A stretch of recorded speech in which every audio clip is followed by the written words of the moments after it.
A set of 5 horizontal lines is called a staff. Notes can be placed on the lines or in the spaces between them. The range of our staff can be extended with the help of ledger lines. A higher position on the staff represents a higher pitch. So if we want to write a scale going up, we simply add a sequence of notes from left to right, each one higher than the last. For piano notation, we don't use one staff but two, a so-called grand staff. The upper staff contains the notes for the right hand and the lower staff for the left hand. To indicate that they represent different regions of the keyboard, we use musical clefs, the treble clef and the bass clef. These symbols tell us how to interpret the note positions in each staff. This means that even though two notes might look the same, they represent different notes on the keyboard, depending on the clef.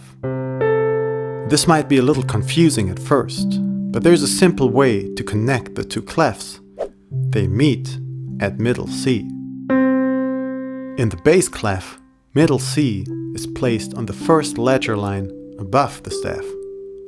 In the treble clef, middle C is on the first line below the staff. So we can use middle C as a point of orientation to figure out any note in our system. The next important thing to understand is that this system of music notation directly corresponds to the layout of the piano keyboard. Without any sharps or flats, the notes in each staff correspond to the white keys on the piano. So, if we write a scale beginning on C, using every possible placement in our staff, between the lines, on the line, between the lines, and so on, that's a C major scale. Of course, it works the same way in the bass clef. Now, in order to use the black keys, we can place a sharp or flat symbol in front of a note. Let's write a D major scale. Since we know that this is middle C, going up one step in our notation system takes us to the next white key. Going up another step takes us to E, followed by F. Now we simply place a sharp symbol in front of the F to turn it into F sharp. And then we have G, A, B, C sharp before we get back to D.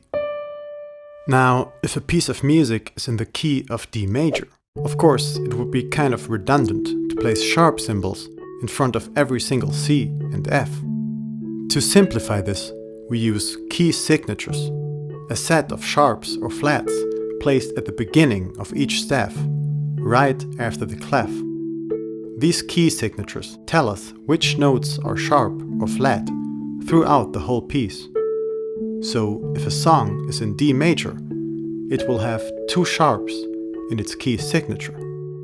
But what if you want to use a C in this piece, despite the key signature telling us that every C should be a C sharp? For this purpose, we place a natural symbol in front of the note. This symbol tells us that we need to read this note without any sharps or flats, turning it back to a white key.